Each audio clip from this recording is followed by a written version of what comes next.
We are about to embark upon a series of strange and exciting, dangerous adventures. Adventures that will lead us to all parts of the world. We are about to embark upon a series of strange and exciting, dangerous adventures.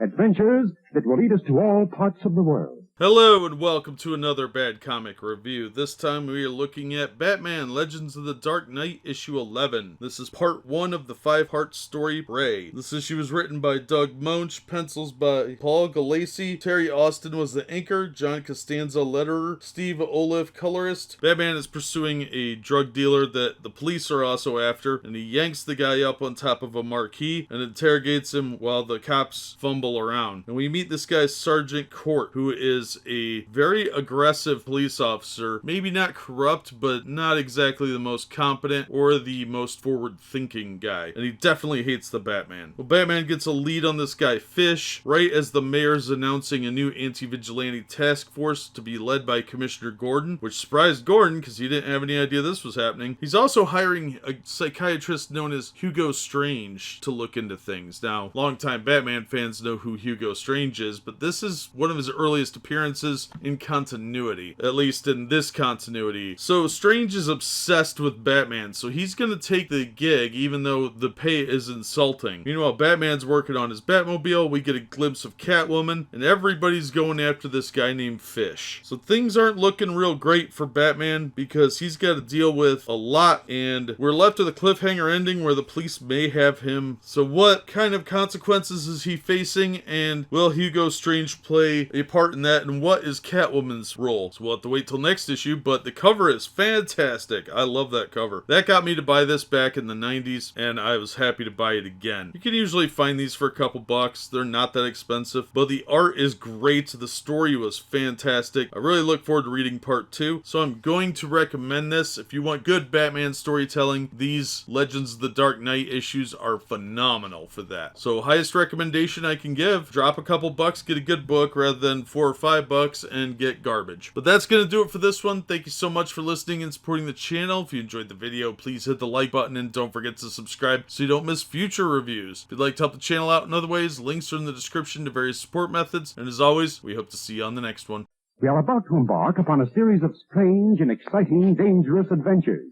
Adventures that will lead us to all parts of the world. Hello and welcome to another Bad Comic Review. This time we're looking at Batman Legends of the Dark Knight issue 12. This is part 2 of the 5-part Prey storyline. It's written by Doug Moench, pencils by Paul Gulacy, Terry Austin inker, John Costanza letterer, colors by Steve Oliff, assistant editor Kevin Dooley, Andy Helfer editor. So after an incredibly bad night in the previous issue, Batman finally makes it home and tries to rework his plans because he really needs that Batmobile up and running. Meanwhile, the Batman task force is trying really hard to find out who Batman really is, and this Sergeant Court is really becoming obsessed with Batman. Also, Hugo Strange is getting a little too close, but Gordon is holding files back, and it looks like that might get exposed if he's not careful. Also, Catwoman's getting really annoyed with being lumped in with Batman, with the newspapers speculating that she may be his sidekick. So Batman has to go find Manny the Fish, and when he does so, a really awesome fight scene takes place, but when Batman offers up the fish as a peace offering to the vigilante task force, that goes completely sideways and they shoot at him quite a bit. And we get to see the bat signal deployed for the first time, which is pretty cool. And Hugo Strange is a bit of a weirdo, but he is getting a lot closer to Batman, and now he has a new ally. Overall, a very solid issue with a great storyline. I'm really shocked some of these aren't reprinted as trades, but you can find this one fairly cheap still, and I highly recommend picking up the storyline. It's a lot of fun. It's supposed to be one of the first encounters with Hugo Strange told as a 5-part story, and it is a lot more interesting than the majority of what's coming out now from the big 2. And this is definitely a better story than most of the past several years worth of Batman stuff. So if you're looking for good Batman stories, you could pick these up for a couple bucks, and it'll be cheaper to get these than it will 2 or 3 new issues. So you could get all 5 of them and have a really good story with really solid art and this really cool cover, and save yourself some money and actually get good comics. So that's gonna do it for this one. Thank you so much for listening and supporting the channel. If you enjoyed the video, please hit the like button and don't forget to subscribe so you don't miss future reviews. If you'd like to help the channel out in other ways, links are in the description to various support methods, and as always, we hope to see you on the next one.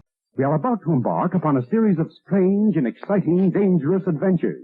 Adventures that will lead us to all parts of the world. Hello and welcome to another Bad Comic Review. This time we are looking at Legends of the Dark Knight issue 13. This is part 3 of the 5-part story Prey. This issue was written by Doug Moench, pencils by Paul Gulacy, Terry Austin inker, John Costanza letterer, Steve Oliff colorist, Helfer and Dooley were editors. I like the cover, it's fun, it's not as good as the previous issue, but I do like it quite a bit. And it does relate to what's going on in the book. So Hugo Strange gets shot down by this woman Catherine, who's the mayor's daughter. He's very resentful because he just talks to the whole day and it's mostly about himself and Batman, and she's really put off by it. So he gets enraged and also kind of hurt by that. Kind of takes it out on his love doll. I wish I were kidding. Meanwhile, Batman's frustrated because he's trying to figure out how he can navigate Gotham City while the police and the criminals are after him. And he has no Batmobile still. Now, Hugo Strange is not just giving up though. He is out to get the Batman, and he is going to use Sergeant Court to do it. Meanwhile, Batman's out breaking up some crime, and there's some really cool fight scenes where these guys try and break into a store and Batman's in there waiting for him. It's really funny. Now, Sergeant Court, who has undergone hypnosis from Strange, goes to prove some points, and they are very brutal and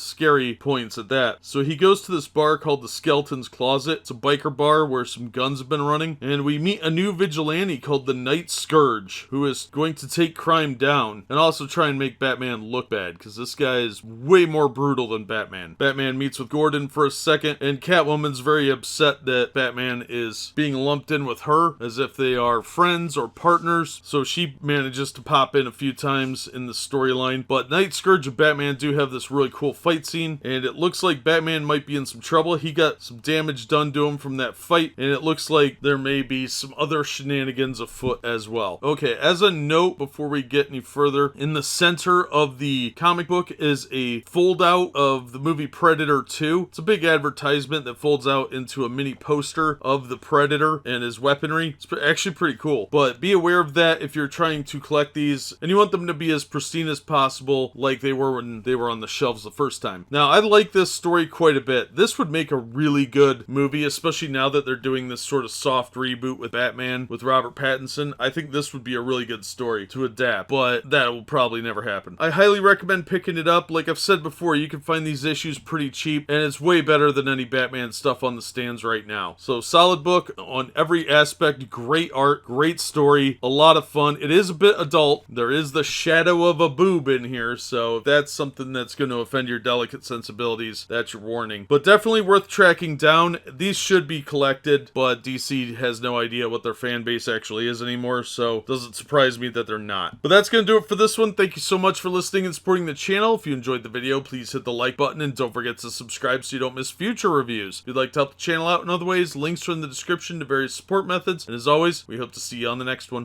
We are about to embark upon a series of strange and exciting, dangerous adventures.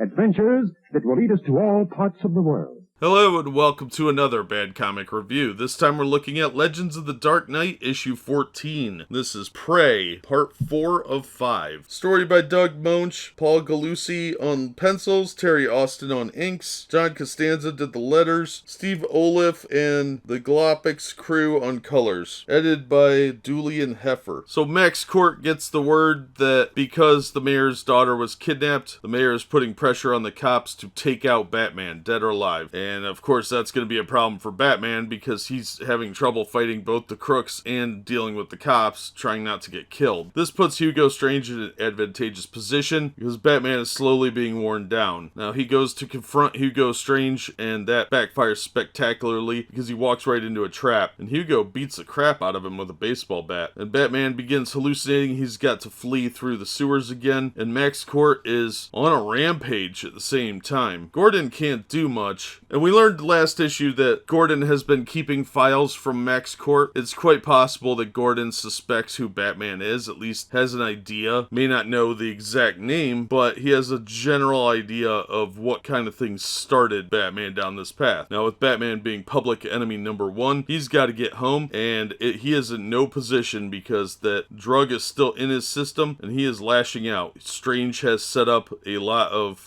diversions for him, and he's falling right into the trap. So he is in a very vulnerable position by the end of the book, and that leaves us with a very impressive cliffhanger ending. The art in this book is fantastic. The story is a lot of fun. It's a great introduction to Hugo Strange, and it's a classic story. This should be talked about a lot more, but this is a really, really good storyline. It shows Hugo Strange being a not only degenerate weirdo, but also an obsessive genius at the same time. He quickly has established the parameters that would help somebody figure out who Batman is, and he's got an idea who Batman really is. So can Bruce stop him, or is the Batman doomed before he even gets started? And he still doesn't have a Batmobile. But great writing, great art, really good cover. Although the cover doesn't really apply to this issue, it was a solid book all around. And I highly recommend the issue as well as the storyline. So if you get a chance to check it out, these are generally not expensive issues because they're often forgotten about and overlooked. So you should be able to find them for very reasonable prices and significantly less than the cost of a new issue. So if you can find these, absolutely grab them up. That's going to do it for this one. Thank you so much for listening and supporting the channel. If you enjoyed the video, please hit the like button. And don't forget to subscribe so you don't miss future reviews. If you'd like to help the channel out in other ways, links are in the description to various support methods. And as always, we hope to see you on the next one.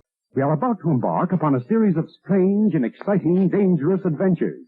Adventures that will lead us to all parts of the world. Hello and welcome to another Bad Comic Review. This time we're looking at Legends of the Dark Knight issue 15. This is part 5 of the Prey storyline, so that means it's the final installment. Written by Doug Moench, pencils by Paul Gulacy, Terry Austin on inks, Steve Oliff and the Glyoptics crew colors, John Costanza on letters, Dooley and Heffer on editing. So Batman's trying to recover from the traumatic events of the last few issues. Meanwhile, the Night Scourge is on a rampage, killing lots of Gotham's underworld, and the mayor's daughter is still missing. Now, Batman has finally finished the Batmobile, and he is out to confront Hugo Strange. With the cops having orders to shoot to kill Batman on sight, when they see two people, there's an easy mistake to make because Hugo Strange is dressed like Batman, but there's still the problem of the Night Scourge. So while Hugo Strange is removed from the equation, at least temporarily, we'll see him again. The Night Scourge and Batman have to go at it, and Batman's at a massive disadvantage because Max Court has a lot of blades. He does get some unlikely help, but the pursuit of Court is still ongoing, and it ends in a pretty dramatic fashion. So we're left with a good resolution here and a pretty interesting storyline. I'm surprised they haven't reused the Night Scourge mantle for like a vigilante rogue cop in the Batman storylines, but then again, most modern writers are pretty lazy and they don't know their history of the characters because they don't really care about comic books. So this is a lost masterpiece as far as I'm concerned. This was a great storyline and one of the classic Batman stories that has been swept under the rug and forgotten and not reprinted. So if you can pick these up at a reasonable price, I would absolutely say do so. If you have to pay the cost of a new issue, you're going to get more entertainment out of this than you will a modern comic, hands down. So an awesome cover, great art, and a really good story, and you really can't beat that. And Hugo Strange is kind of a hard character to write because he's more cerebral, but it's done perfectly in this storyline, and I appreciated that quite a bit. As a standalone, it does okay, but as part of the storyline, it's awesome. So that's going to do it for this one. Thank you so much for listening and supporting the channel. If you enjoyed the video, please hit the like button, and don't forget to subscribe so you don't miss future reviews. If you'd like to help the channel out in other ways, links are in the description to various support methods. And as always, we hope to see you on the next one.